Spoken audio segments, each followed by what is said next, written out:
"This is outrageous." A judge looked at a boy and simply dismissed him, completely ignoring his genius, but he had no idea what was about to happen. Because the one who proved him wrong wasn't an adult or a teacher. It was the boy's dog. And when it happened, the entire courtroom was left speechless. Watch until the end to find out how this unbelievable moment changed everything. And if you love surprising stories like this, subscribe to the channel so you don't miss any. In the picturesque town of Oak Ridge, nestled among the rolling hills of Massachusetts, Judge Howard Sullivan was known for his unwavering principles. At 62 years old, with salt and pepper hair and piercing blue eyes that seemed to look straight through deception, he had built his reputation on meticulous attention to detail and an unshakable belief that experience trumped raw talent. Every time, experience is earned, not given, he often declared during his lectures at the local community college where aspiring law students hung on his every word. The annual Oak Ridge Knowledge Championship was the intellectual highlight of the year, drawing participants from across the state. As the sun rose on a crisp October morning, Judge Sullivan reviewed the list of finalists for this year's competition. His finger paused on one name, Oliver Matthews, age 10. The judge's eyebrows furrowed into a deep crease. "This must be some kind of mistake," he muttered to Diane Parker, the town clerk who had organized the event for the past 15 years. Diane adjusted her glasses and smiled. "No mistake, Judge. That boy scored higher on the preliminary tests than anyone in the competition's history." Sullivan shook his head dismissively. "Impossible. These tests are designed for graduates and professionals with years of study. A child simply cannot—" "Well, he did," Diane interrupted, something she rarely dared to do with the judge. "And the committee has verified the results 3 times. Oliver Matthews is legitimately one of our finalists." The auditorium of Oak Ridge High School buzzed with excitement as spectators filled the seats. Local news reporters positioned their cameras, and proud families clutched programs listing the day's events. In the front row, a small boy with tousled, brown hair and round glasses sat beside a border collie with intelligent eyes and a calm demeanor. The dog wore a service vest, though it wasn't immediately clear what service he provided. Judge Sullivan took his place at the center of the judges' panel, his gaze immediately finding the boy and his dog. There was something about the child's quiet confidence that irritated him. The dog, the program indicated his name was Max, sat perfectly still, his eyes seemingly following every movement on stage. "Ladies and gentlemen," announced Rebecca Winters, the superintendent of schools, "welcome to the 32nd Annual Oak Ridge Knowledge Championship. This year, we have 8 exceptional finalists who will be tested across various disciplines. Our distinguished panel of judges, led by the Honorable Judge Howard Sullivan, will evaluate their responses." As the contestants were introduced, the audience applauded politely for each one. When Oliver's name was called, the applause was mixed with murmurs of surprise. Judge Sullivan noticed how the boy approached the stage with measured steps, his border collie following obediently without a leash. The dog sat at the edge of the stage, eyes fixed on his young master. "The dog must remain off the stage," Sullivan said firmly. Oliver looked at Max, then at the judge. "He's my emotional support animal, sir. The committee approved his presence." Sullivan wanted to object further, but noticed Diane Parker's warning glance. "Very well," he conceded, "but he must remain still and quiet." The first round of questions began with literature, followed by mathematics. The adult contestants answered capably, earning approving nods from the judges. When Oliver's turn came, Sullivan decided to skip the prepared question card. "Young man, instead of your assigned question, I'd like to test your understanding of complex mathematical principles. Can you explain the practical applications of non-Euclidean geometry in modern physics?" A hush fell over the audience. This question was clearly beyond the scope of the competition level, especially for a child. Diane Parker leaned forward, ready to intervene, but Oliver straightened his shoulders. Non-Euclidean geometry, he began in a clear voice, forms the mathematical foundation for Einstein's theory of general relativity. It allows us to understand how mass warps spacetime, creating what we perceive as gravity. The boy continued his explanation, detailing specific applications in cosmology, GPS satellite corrections, and gravitational wave detection. His answer was not just correct but eloquently expressed, as if he were teaching rather than being tested. Sullivan's face remained impassive, but inwardly he felt a surge of irritation.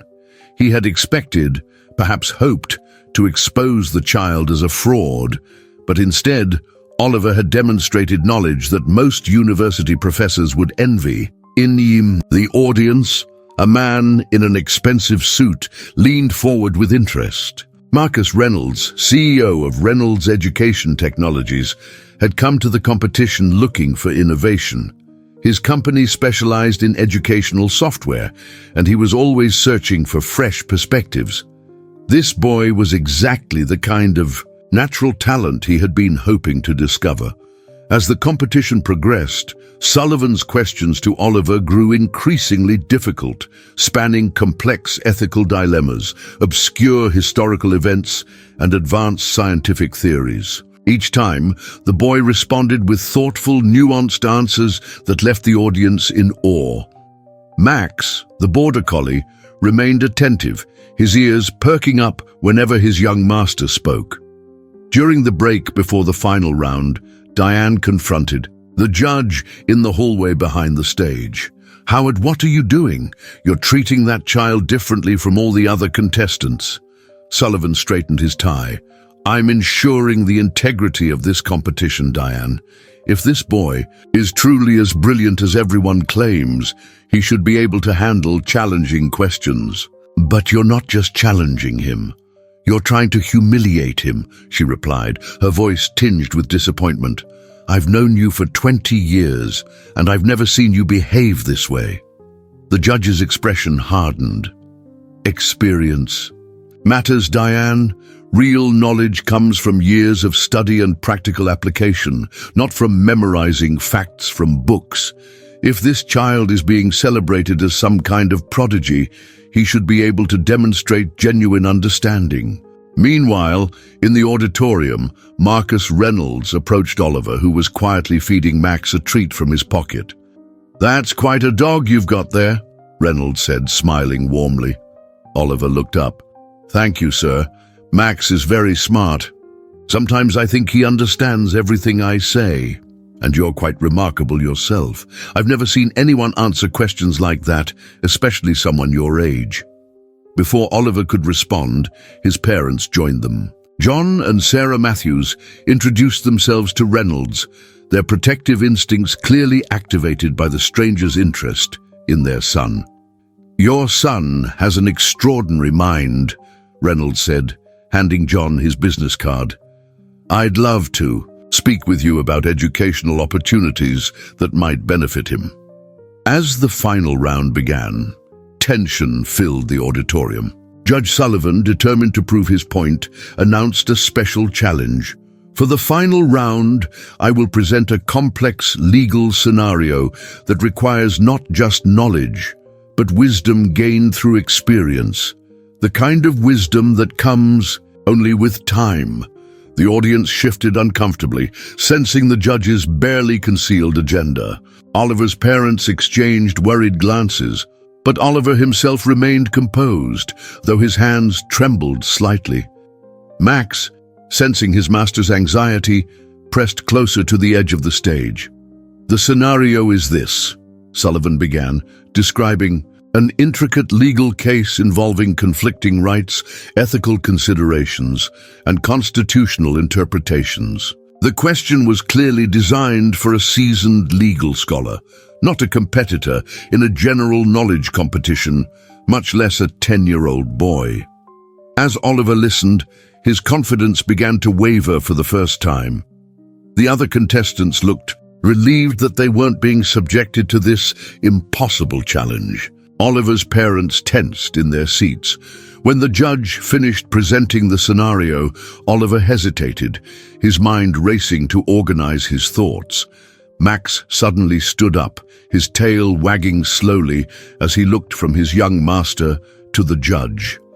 "It seems even the dog knows this question is unfair," someone in the audience muttered, generating nervous laughter. Sullivan smiled coldly. "Perhaps the dog would like to answer instead." Oliver looked at Max, drawing comfort from his companion's steady presence. As he struggled to formulate his response, a strange connection seemed to form between boy and dog. Max tilted his head, then barked once, sharply, decisively. The audience laughed, breaking the tension momentarily. But then something unexpected happened. Oliver's expression changed, a new confidence washing over him, as if Max had somehow communicated something crucial. "Actually," Oliver said, his voice steady once more, "I believe I know the answer." A hushed silence fell over the auditorium as Oliver began to speak. His voice, though young, carried a certainty that commanded attention. "In this scenario, the conflict isn't actually between the two constitutional rights, as it appears on the surface," he explained. "It's about the hierarchy of principles established in the landmark case of Gilman versus State of Colorado in 1986. Judge Sullivan's eyebrows shot up. That case was barely mentioned in most law schools. Yet this child had not only referenced it, but was applying its principles correctly. The Supreme Court established that when fundamental rights appear to conflict, we must look beyond the apparent contradiction to find the underlying common value, Oliver continued. In this case, that common value is human dignity. As Oliver methodically dissected the legal puzzle, connecting precedents and principles with flawless logic, Max sat perfectly still, his intelligent eyes fixed on his young master. Only when Oliver reached a crucial point in his argument did the dog's tail thump against the floor, almost like punctuation. In the audience, Marcus Reynolds leaned forward, utterly captivated. This wasn't just a child with a good memory. This was a mind that could revolutionize how his company approached educational technology. The boy didn't just know facts, he understood systems and connections. Judge Sullivan's face remained expressionless, but inwardly uncomfortable questions were forming. How could a 10-year-old possibly understand these concepts with such depth? He had spent decades in courtrooms and law libraries to develop his own understanding. Yet this child spoke as if these complex ideas were as clear as daylight. Therefore, Oliver concluded, the resolution lies not in choosing one right over another, but in recognizing that the apparent conflict is resolved when we apply the principle of maximizing dignity while minimizing harm. This approach was further reinforced in the Jenkins decision of 1997, where Justice Harmon wrote that constitutional rights are not competing players but cooperative parts of a single symphony. When Oliver finished speaking, the silence in the auditorium was absolute. Then, from somewhere in the back, a slow clap began. It spread quickly until the entire room erupted in applause. Max barked once, his tail wagging furiously now. Judge Sullivan remained seated, his hands frozen on the table before him. The other judges were already on their feet, joining the standing ovation. He had been so certain that experience would triumph over raw talent, but what he had just witnessed defied all his assumptions. Diane Parker approached the microphone, her face beaming with pride. "I believe we have our champion," she announced.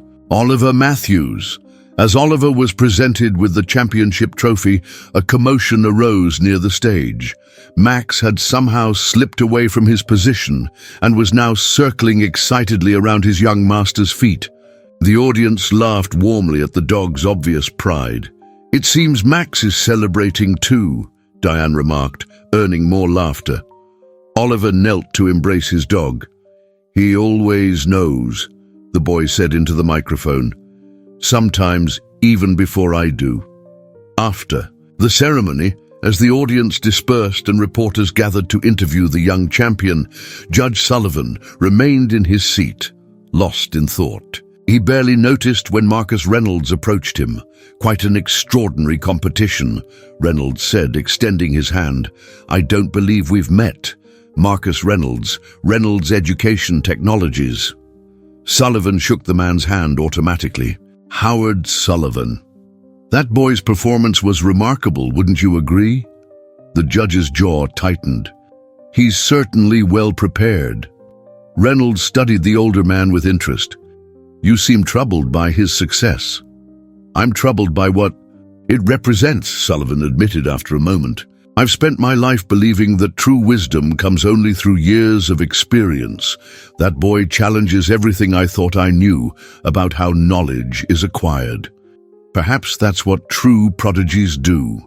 They challenge our assumptions. Reynolds suggested, I came here looking for innovative thinkers for my educational programs, but I never expected to find someone like Oliver.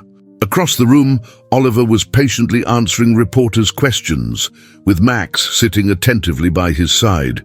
When asked about his preparation for the competition, Oliver gave an answer that caught Sullivan's attention. I don't really study in a traditional way, the boy explained. I just love learning and somehow things connect in my mind. Max helps too. Whenever I'm working on a difficult problem, he listens while I talk it through. A reporter laughed. And does he offer advice? Oliver smiled earnestly. In his own way, yes. Sometimes when I'm stuck, he'll bring me a specific book from my shelf, or he'll bark when I say something that's on the right track. The boy shrugged. My parents say it's just coincidence, but I think Max understands more than people realize. The next morning, the Oak Ridge Gazette featured Oliver's victory on the front page, with the headline, Boy Genius Stuns Experts with Help from Four-Legged Friend. The article described not only Oliver's extraordinary performance, but also the unusual connection between the boy and his dog, suggesting with a hint of humor that Max might be the secret to the young champion's success. Judge Sullivan read the article over breakfast, his mood darkening with each paragraph. The piece portrayed him as the antagonist, a rigid traditionalist, who had tried to derail a child's moment of triumph. What particularly irked him was how the reporter had romanticized the relationship between Oliver and his dog, as if the animal possessed some kind of special intelligence. Ridiculous, he muttered, folding the newspaper and pushing it aside. But, as he prepared for his day at the courthouse, Sullivan found himself unable to dismiss the events of the competition. The boy's answers had been too precise, too nuanced for simple memorization. And there had been that strange moment when the dog had barked and Oliver's confidence had suddenly returned. By mid-afternoon, curiosity had gotten the better of him. Judge Sullivan left the courthouse early and drove to the address listed in the competition records for the Matthews family. They lived in a modest but well-maintained house on the outskirts of town, with a spacious fenced yard where, Sullivan imagined, Max would have plenty of room to run. He sat in his car for several minutes, questioning his own motives.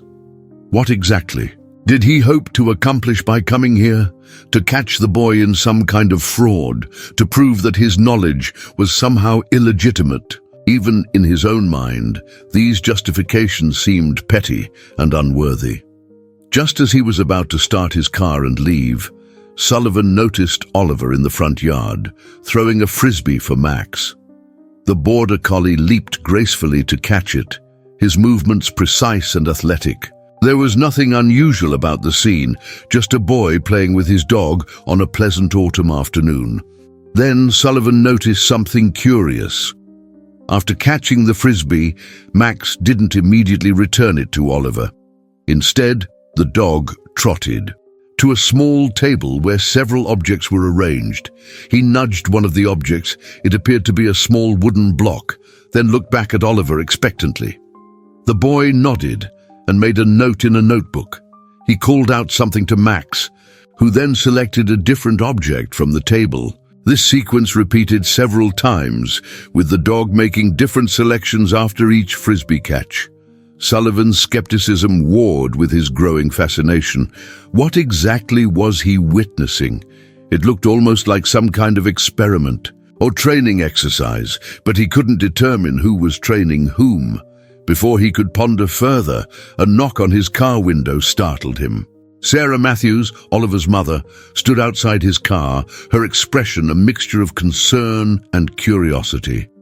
"Judge Sullivan," she said, as he lowered the window. "Is everything all right?" Embarrassment flooded through him. How long had he been sitting there, watching her son? "Mrs. Matthews, I apologize for the intrusion," he said stiffly. "I wanted to speak with Oliver about his performance yesterday, but I realize now that I should have called ahead." Sarah's expression softened slightly. "Oliver mentioned you might come by. Would you like to come in for some tea?" Sullivan was taken aback. "He expected me." She smiled. "He said the judge would have questions, that you wouldn't be able to help yourself."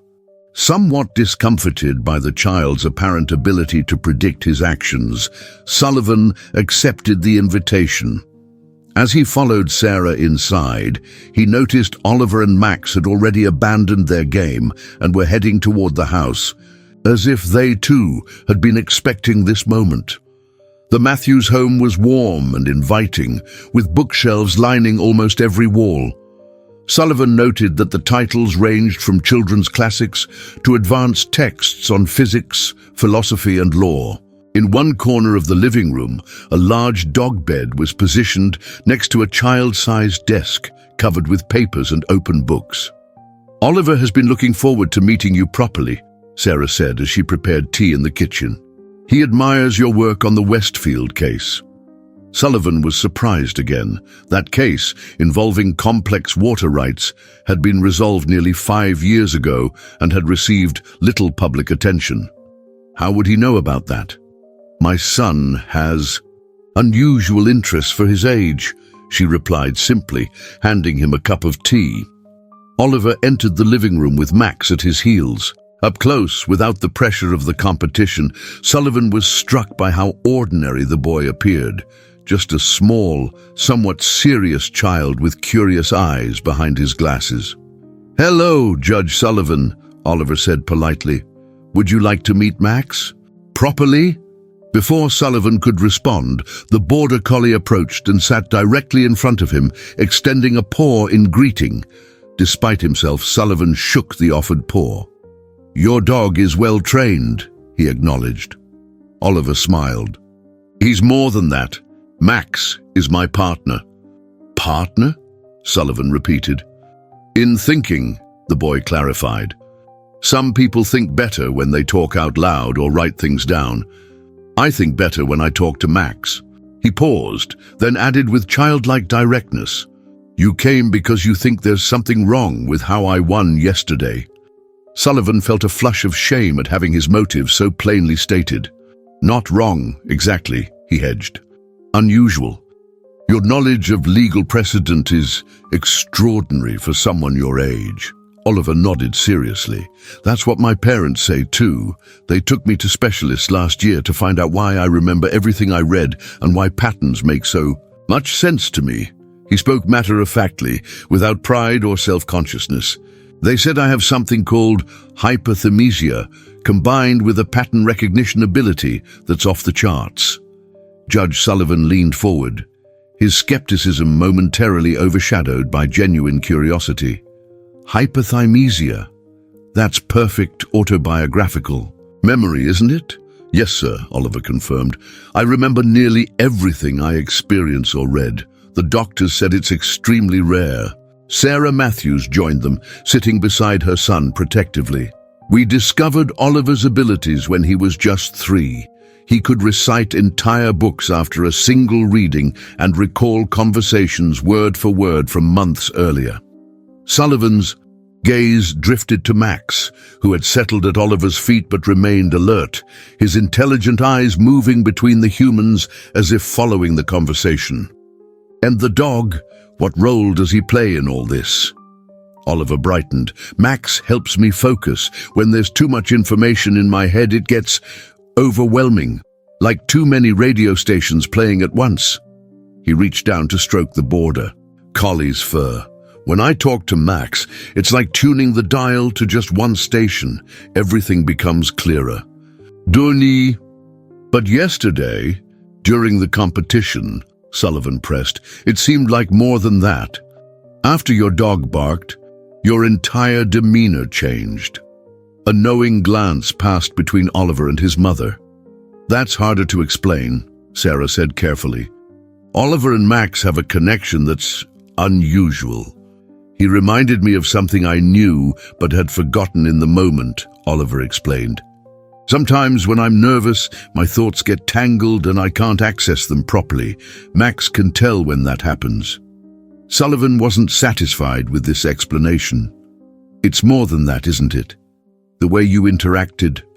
It was almost as if they were communicating. A deep voice from the hallway interrupted. John Matthews entered the room, his expression guarded as he recognized their visitor. Tall and broad-shouldered with the same serious eyes as his son, he extended his hand to Sullivan. Judge, I understand you had some questions about my son's performance yesterday. Sullivan felt like an intruder now, confronted by both parents. I apologize for coming unannounced. I was curious. You were doubtful, John corrected, not unkindly. You thought there must be some trick or deception. I understand. Most people react that way to Oliver's abilities. John, Sarah cautioned, glancing at their son. It's okay, Mom, Oliver said. Judge Sullivan deserves to know. He looked directly at the judge. Max and I have what my dad calls intuitive communication. We can't exactly read each other's minds, but sometimes it's close. Sullivan looked skeptical. You're suggesting some kind of telepathy? Nothing so dramatic, John clarified. But there is a documented phenomenon of heightened perception between certain humans and animals. Oliver's unique cognitive profile seems to amplify this connection. We've been working with researchers at the university to understand it better, Sarah added. Under controlled conditions, Oliver has demonstrated an ability to perceive Max's intentions with remarkable accuracy and vice versa. Sullivan felt off balance, unsure what to make of these claims. And yesterday, during the legal question, Oliver hesitated. When you asked that question, I knew the answer, but I couldn't organize my thoughts. I was too aware of everyone watching, especially you. He glanced at Max. When Max barked, he was reminding me to trust what I already knew. The judge remained skeptical but found himself strangely moved by the boy's earnestness. Before he could respond, there was a knock at the front door. Sarah rose to answer it, returning moments later with Marcus Reynolds. The businessman looked surprised to see Sullivan there. Judge Sullivan, I didn't expect to see you here, Reynolds said, shaking his hand warmly. Though I suppose great minds think alike. The Matthews family has captured both our interests. John Matthews appeared less than enthusiastic about this new arrival. Mr. Reynolds, we weren't expecting you until tomorrow. I apologize for arriving early, Reynolds replied smoothly. But after yesterday's remarkable performance, I couldn't wait to discuss my proposal with you and your extraordinary son. He glanced meaningfully at Sullivan. Perhaps we should schedule for another time. Actually, Sullivan found himself saying, I was just leaving. He rose, nodding to Oliver. Thank you for your time, young man. You've given me much to think about. As he turned to go, Oliver spoke up. Judge Sullivan, would you like to see what Max and I were working on outside? When something in the boy's tone caught Sullivan's attention. Yes, I would. Oliver led Sullivan and, by unspoken invitation, Reynolds, back to the yard where he had been playing with Max earlier. The small table Sullivan had observed was covered with wooden blocks of various shapes and colors. It's a cognitive experiment, Oliver explained. We're testing non-verbal problem-solving and pattern recognition. He arranged several blocks in a specific sequence, then turned to Max. Ready? Boy? Max sat attentively watching as Oliver pointed to the sequence and then mixed up the blocks. With a hand signal from Oliver, the dog approached the table and, using his nose, systematically pushed the blocks back into their original sequence. Reynolds applauded. Impressive! The dog's been trained to memorize patterns. Not exactly, Oliver corrected. Each time I create a new pattern based on mathematical principles, Fibonacci sequences, prime number positions, geometric progressions. Max doesn't memorize the specific arrangement. He understands the underlying principle and applies it. Sullivan watched with growing amazement as Oliver demonstrated, creating increasingly complex patterns that Max consistently solved. It defied explanation as mere training. Extraordinary, Reynolds murmured. This is exactly the kind of innovative thinking my company is looking to support. He turned to John Matthews, who had joined them in the yard. Mr. Matthews, the offer I mentioned on the phone, I'd like to increase it substantially. Sullivan's ears perked up. Offer? John's expression remained neutral. Mr. Reynolds has proposed a research partnership between Oliver and his company. Nein, not just research, Reynolds clarified enthusiastically. A complete educational development program, private tutors, state-of-the-art facilities, and the opportunity to work with the brightest minds in multiple fields. He focused on Oliver with intensity. Your son's cognitive abilities, combined with this extraordinary animal communication, could revolutionize our understanding of intelligence itself. Sarah, who had also joined them, placed a protective hand on Oliver's shoulder. We appreciate your interest, Mr. Reynolds, but as we discussed, Oliver is still a child. His well-being comes first. Of course, Reynolds agreed smoothly. That's precisely why my offer includes comprehensive support for his social and emotional development, not just his intellectual growth. He glanced at Sullivan. Judge, you've seen what this young man can do. Wouldn't it be a tremendous waste if his gifts weren't fully developed? Sullivan felt the weight of all eyes upon him. His initial skepticism about Oliver had evolved into something more complex, a grudging respect certainly, but also a growing concern about the pressure being placed on the child.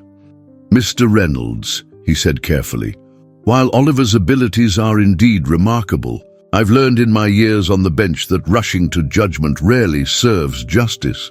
He looked at Oliver, whose expression was unreadable. Some things need time to develop naturally. Reynolds' smile tightened slightly. With all due respect, Judge, in today's competitive world, exceptional talent requires exceptional opportunity. My company can provide resources these parents simply cannot. John Matthews stepped forward. I think we've heard enough for today. Oliver has school tomorrow, and it's getting late. As they walked back toward the house, Sullivan noticed Oliver whispering to Max, who trotted ahead and disappeared around the side of the building. The judge slowed his pace, allowing Reynolds and the Matthews parents to move ahead. Your dog seems to understand a great deal, he said quietly to Oliver. The boy nodded. More than most people think possible. That's why Mr. Reynolds wants to study us. He looked up at Sullivan with unexpected intensity. But Max isn't a research subject. He's my friend. Something in the boy's tone struck a chord in Sullivan. You're worried about Reynolds' offer. I want to learn and discover new things, Oliver admitted, but not if it means Max becomes an experiment. He hesitated, then added, My parents are considering it, though. The money would help with my sister's medical treatments. This was the first. Sullivan had heard of a sister. Medical treatments. Oliver nodded solemnly. Emma has a rare condition. The treatments are experimental and very expensive. Insurance doesn't cover most of it. This new information shifted Sullivan's understanding of the situation entirely. The Matthews weren't simply parents of a prodigy. They were a family facing difficult choices, balancing one child's extraordinary gifts against another's urgent needs. When they reached the front of the house, Reynolds was already saying his goodbyes, promising to return the next day with contracts and detailed plans. Sullivan watched the businessman drive away with a sense of unease. "Judge," John Matthews said, breaking into his thoughts, "thank you for your restraint back there. Reynolds is persistent. He sees opportunity," Sullivan replied. "People like that usually are," Sarah sighed. "We want what's best for Oliver, but these decisions are complicated." Sullivan found himself empathizing with their dilemma in a way he hadn't expected when he'd first arrived. "Mrs. Matthews, if I may ask, your daughter's condition, is it truly as serious as Oliver suggested?" John and Sarah exchanged surprised glances. "Oliver told you about Emma?" John asked. "Just that she requires expensive experimental treatments." Sarah's eyes glistened suddenly. "Emma has a degenerative neurological condition. The conventional treatments have been inadequate. There's a new approach being developed at Johns Hopkins, but the cost is prohibitive. And Reynolds' offer would cover those costs," Sullivan surmised. John nodded grimly. "With enough left over to secure both children's futures, it's tempting. But at what price?" Sullivan found himself asking. "Total disruption of your son's childhood? Subjecting him and his dog to who knows what kind of research protocols?" The words surprised even him as they left his mouth. Hours ago, he had been the skeptic, the doubter challenging Oliver's legitimacy. Now he found himself advocating for the boy's right to a normal childhood. "We're still weighing all aspects," John said carefully. "We have until the end of the week to give Reynolds our answer." As Sullivan prepared to leave, Oliver and Max reappeared. The border collie carried something in his mouth, which he delivered to the boy's hand. "Judge Sullivan," Oliver said, "Max wanted you to have this." He held out a small wooden carving of a balance scale, the symbol of justice. "I made it last month. Max picked it out for you from my collection." Sullivan accepted the unexpected gift, turning it over in his hands. The craftsmanship was impressive for a child's work, each detail carefully rendered. "Thank you," he said, genuinely touched. "But why would Max want me to have this?" Oliver smiled mysteriously. "He says you'll understand tomorrow." As Sullivan drove home, the wooden scale in his pocket, he reflected on the day's revelations. The boy he had dismissed as a mere memorizer of facts had revealed depths of understanding and compassion that challenged his preconceptions. And the dog, Max, was either the most remarkably trained animal he had ever encountered or something else entirely, something that defied his rational understanding of the world. Tomorrow, Reynolds would return with his contracts and his promises of advancement and financial security. The Matthews family would face a decision that would alter not just Oliver's future, but their entire family's destiny. And somehow, according to a border collie with unusually perceptive eyes, Sullivan himself would understand something important. Tomorrow, Judge Sullivan spent a restless night, his dreams filled with images of balance scales tipping precariously and border collies solving mathematical equations. He woke early, the wooden carving on his bedside table catching the first rays of dawn. Something about the boy's parting words, or rather what he claimed the dog had said, nagged at him. "He says you'll understand tomorrow." Sullivan picked up the carved scale, running his thumb over its smooth surface. Today, Reynolds would present his offer to the Matthews family, potentially changing Oliver's life forever. Why did Sullivan feel so troubled by this? Was it simply that he hated to see talent exploited, or was there something more personal at stake? As he prepared for court, Sullivan found himself thinking about his own childhood. Growing up in this Same small town, he had shown early promise in debate and constitutional law. His 8th grade teacher had called him a prodigy, a term that had filled him with pride but also set him apart from his peers. By focusing exclusively on his intellectual development, he had missed many of the simple joys of childhood. No wonder he had grown into a man who valued experience above raw talent. His own experience had taught him that talent alone was a hollow victory.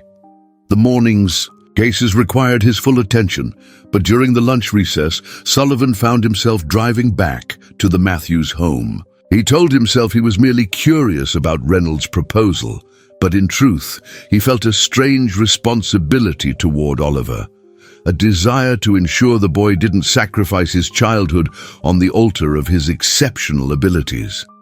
When he arrived, Sullivan was surprised to find not just Reynolds' luxury sedan in the driveway, but also a van from the local news station. Apparently, Oliver's performance at the Knowledge Championship had garnered wider attention than he'd realized. As he approached the front door, he could hear raised voices from inside. Rather than interrupting, he walked around to the side of the house where a window was partially open. Through it, he could see Oliver sitting on the living room floor with Max, both of them seemingly trying to ignore the tension among the adults. "This is absolutely unprecedented," Reynolds was saying, enthusiastically to a reporter. "We're talking about a revolutionary educational model built around Oliver's unique cognitive profile, with additional research into human-animal communication that could transform our understanding of intelligence itself." The camera operator panned from Reynolds to Oliver and Max, who appeared uncomfortable with the attention. Sarah Matthews stood nearby, her expression tight with concern. "And you're funding this research personally, Mr. Reynolds?" the reporter asked. Reynolds Educational Technologies is committed to investing whatever resources are necessary, Reynolds confirmed. "We're prepared to offer the Matthews family full financial support for both their children, including specialized medical care for Emma, in exchange for exclusive access to Oliver's development and research participation." John Matthews looked uncomfortable. "We haven't agreed to anything yet. This is still a family decision." "Of course," Reynolds said smoothly, turning to the camera with a practiced smile. "We respect the family's process, but we're confident they'll recognize this as the opportunity of a lifetime." Sullivan felt a knot forming in his stomach. Reynolds was masterfully manipulating the situation, using the media coverage to apply pressure. By publicly announcing his intentions, he was making it harder for the Matthews to decline without appearing ungrateful or foolish. Inside, Oliver whispered something to Max, who suddenly stood up and trotted to the window where Sullivan was. Observing, the border collie gave a soft woof, drawing everyone's attention to the judge's presence. "Judge Sullivan," Sarah said, spotting him through the window. "Please come around to the door." Embarrassed at being caught eavesdropping, Sullivan complied. When he entered the living room, the reporter immediately recognized him. "Judge Sullivan, this is perfect timing. We understand you challenged young Oliver during the competition. What are your thoughts on his extraordinary abilities now?" Sullivan glanced at Oliver, who was watching him intently, and then at Max, who had returned to the boy's side. The wooden scale in his pocket seemed suddenly heavy. "My thoughts are still evolving," he said carefully. "But I believe exceptional. Children deserve exceptional care, and that doesn't always mean exceptional intervention." Reynolds' smile tightened. Judge Sullivan has a well-known preference for traditional development paths, but innovation often requires breaking with tradition. "Perhaps," Sullivan acknowledged, "but wisdom requires knowing which traditions to preserve." He turned to the Matthews. "May I speak with you privately for a moment?" The reporter looked disappointed, but Reynolds smoothly stepped in. "While the judge consults with the family, let me share our vision for the Oliver Matthews Institute for Cognitive Excellence. We're planning a campus that will..." As Reynolds continued his pitch to the media, Sullivan followed the Matthews family into the kitchen. Oliver and Max came too, the border collie staying close to his young master's side. "I apologize for intruding," Sullivan began, "but after yesterday's conversation, I couldn't stop thinking about your situation." John ran a hand through his hair in frustration. "Reynolds brought the media without warning us. He's making this very difficult to refuse. The money would help Emma so much," Sarah added softly. "But Oliver, I don't want to go," Oliver said suddenly. "Not if it means Max becomes an experiment, too, and not if it means leaving Emma when she needs me." Sullivan was struck by the boy's priorities. Not his own comfort or advancement, but concern for his dog and his sister. It spoke to a wisdom beyond his years, the very kind of wisdom Sullivan had always associated with experience rather than innate intelligence. "There may be another option," Sullivan said, surprising himself. He reached into his pocket and withdrew the wooden scale. "Last night, I reflected on what this symbol truly represents. Justice isn't just about balance, it's about finding solutions that honor the dignity of everyone involved." He set the carving on the kitchen counter. "I serve on the board of the Oak Ridge Foundation. We were established to support exceptional community members facing extraordinary circumstances. Typically, we fund scholarships and medical research, but in special cases." Hope flickered in Sarah's eyes. "You think the foundation might help with Emma's treatments?" "I believe a compelling case could be made," Sullivan confirmed. "Not as a transaction that requires Oliver to surrender his childhood, but as an investment in two exceptional children who deserve the chance to grow up together." "But what about Oliver's education?" John asked. "His abilities do require special accommodation." Sullivan nodded. "I've been thinking about that too. Oak Ridge College has an advanced studies program that allows gifted students to attend university classes while maintaining connection with peers their own age. With some restructuring, it could provide the academic stimulation Oliver needs without isolating him from normal childhood experiences." As the adults discussed possibilities, Oliver quietly slipped away with Max, returning to the living room where Reynolds was still expounding to the reporter about his vision. The businessman paused when he noticed the boy. "Oliver, perfect timing. I was just explaining how our program would nurture your unique abilities." Oliver looked directly at the camera, a newfound confidence in his bearing. "Mr. Reynolds has an interesting offer," he said clearly. "But I'd like to explain something important." The reporter, sensing a compelling moment, motioned for the camera operator to focus on the child. "My abilities aren't just about remembering facts or solving puzzles," Oliver continued. "They're about understanding connections between ideas, between people, and yes, between humans and animals like Max." He placed his hand on the border collie's head. "What makes these connections valuable isn't isolation or intensive study. It's how they help us relate to each other and solve real problems. That's what the Knowledge Championship taught me, and what Judge Sullivan helped me understand better." Reynolds tried to interject, but Oliver pressed on with remarkable poise. "The most important thing I've learned isn't found in any book or special program. It's that true wisdom comes from balancing what we know with how we care for each other." He glanced toward the kitchen, where the adults were still talking. "That's why I'm declining Mr. Reynolds' offer. My family needs to stay together, and Max and I have important work to do right here in Oak Ridge." The auditorium fell silent as Oliver's televised statement concluded. Judge Sullivan, standing at the back, watched the faces of the audience, parents, educators, and community members who had gathered for this special town meeting 2 weeks after the Knowledge Championship. Mayor Hanson approached the podium. "As you've just seen, young Oliver Matthews has made his decision. However, his situation has highlighted a broader need in our community: support for exceptionally gifted children and those with rare medical conditions." Sullivan stepped forward as planned. The Oak Ridge Foundation is proud to announce a new initiative, the Exceptional Children's Fund. This program will provide medical support for children like Emma Matthews and educational resources for gifted students like Oliver, all while keeping families together and children engaged with their community.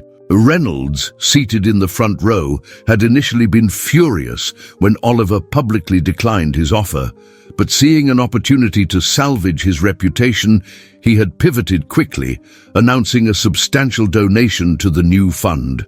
Reynolds, Educational Technologies will partner with Oak Ridge College to establish a research center focused on innovative learning methods, Sullivan continued.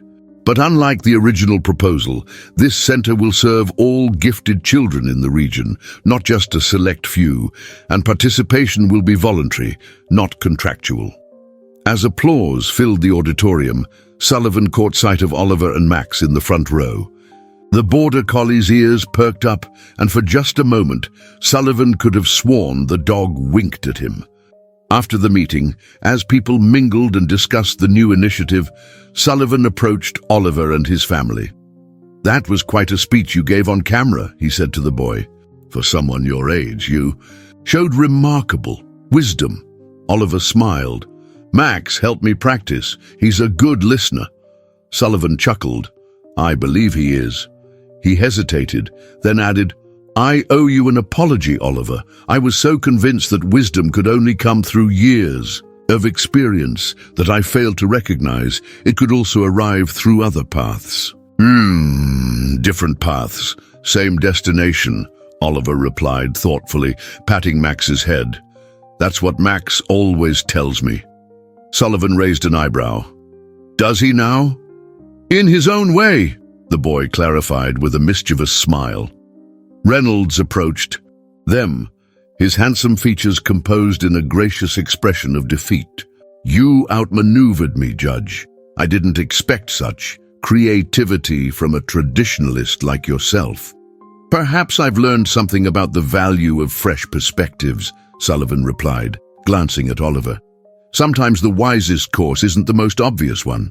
As Reynolds moved away to speak with the mayor, Sullivan knelt to be at eye level with Max. The border collie regarded him steadily, those intelligent eyes seeming to convey understanding beyond what should be possible for an animal. "You know," Sullivan said quietly to Oliver, "I've spent decades studying human behavior, and I still can't entirely explain what I've witnessed between you and Max. But I've learned that not everything valuable can be explained or quantified." "That's the real wisdom, isn't it?" Oliver said. "Knowing when to trust what you see, even when you can't explain it." Judge Sullivan stood, feeling a weight lifted from his shoulders. For years, he had clung to his belief that experience was the only path to wisdom, perhaps because it justified his own life choices. Now, in this remarkable child and his extraordinary dog, he had found a different kind of wisdom. One born of connection rather than years, of openness rather than accumulation. The local newspaper the following day featured a photograph of Oliver and Max at the town meeting, with the headline, "Local Prodigy and Four-Legged Friend Inspire Community Initiative." The article detailed how a boy's exceptional gifts and a judge's change of heart had transformed a private opportunity into a public benefit. In his chambers, Sullivan pinned the article to his wall alongside the wooden carving of the scales of justice. They would serve as daily reminders that wisdom can come from unexpected sources, and that true justice requires both balance and openness to the extraordinary possibilities that exist in the world, even those that arrive on four paws. 6 months later, Judge Sullivan stood at the entrance of the newly established Oak Ridge Center for Exceptional Learning. The spring sunshine illuminated the modest but elegant building that now housed both research facilities and classrooms, designed to nurture gifted children while keeping them connected to their community. Through the glass doors, he could see Oliver working with a small group of children, explaining something with animated gestures. Max lay nearby, attentive as always, occasionally approaching a child who seemed to be struggling with a concept. The Border Collie would nudge a specific book or teaching tool toward them, displaying the same uncanny intuition that had first caught Sullivan's attention. Emma Matthews was there too, her condition stabilized by the treatments now covered by the Exceptional Children's Fund. Though still in a wheelchair, her eyes were bright and engaged as she participated in her brother's demonstration. "Quite a change from 6 months ago," remarked Diane Parker, joining Sullivan at the entrance. Sullivan nodded. "For all of us." The foundation board was skeptical at first, Diane continued, but the results speak for themselves. 20 children now receiving specialized education without leaving their families, 7 getting medical treatments they couldn't otherwise afford, and 1 very satisfied Border Collie, Sullivan added with a smile as Max trotted over to greet them, tail wagging. Oliver followed, his face lighting up at the sight of the judge. "We're demonstrating pattern recognition techniques today," he explained eagerly. "Max is helping everyone understand how different minds can approach the same problem in different ways." Sullivan knelt to scratch behind Max's ears. "And what has your extraordinary partner taught them so far?" "That wisdom isn't about having all the answers," Oliver replied thoughtfully. "It's about asking the right questions and being open to unexpected answers." The judge felt a surge of pride, not just for what he had helped create with the new center, but for how much he himself had grown through this experience. His rigid beliefs about knowledge and experience had been transformed, replaced by a more nuanced understanding of how wisdom could manifest in many forms. As he prepared to leave for his afternoon court session, Sullivan paused at the building's dedication plaque. It read, "The Oak Ridge Center for Exceptional Learning, where experience meets innovation." Below these words was a small engraving of a balance scale, a subtle tribute to the wooden carving that had helped him understand what true balance meant. Reynolds had ultimately proven to be a valuable ally, channeling his resources and influence into supporting the center rather than controlling it. His company's educational software was now being enhanced by insights from Oliver and the other gifted children, creating tools that could help students everywhere discover their unique learning styles.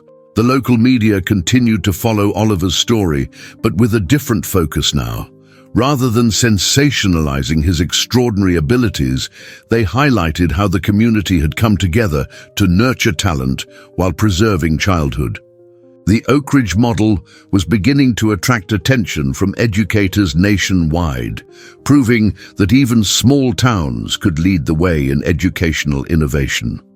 As Sullivan walked to his car, he reflected on how a single competition and one very special dog had changed not just his perspective, but an entire community. Sometimes, he realized, the greatest wisdom comes not from sticking rigidly to what we believe we know, but from being willing to see the world through new eyes, even if those eyes happen to belong to a Border Collie named Max.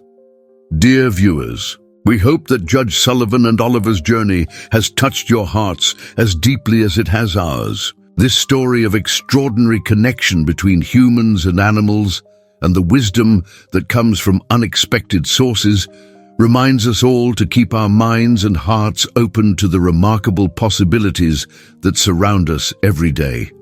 For more emotionally powerful stories that challenge our perspectives and celebrate the extraordinary bonds we share with our animal companions, we've created a special playlist of similar narratives. Find it by clicking the link to your left.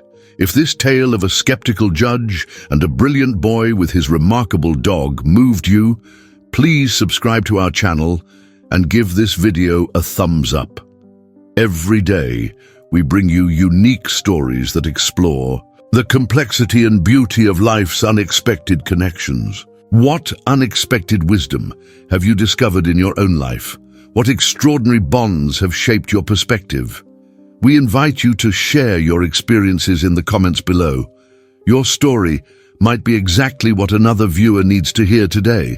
Until our next journey together, remember that wisdom often arrives in the most unexpected packages, sometimes with four paws and a wagging tail.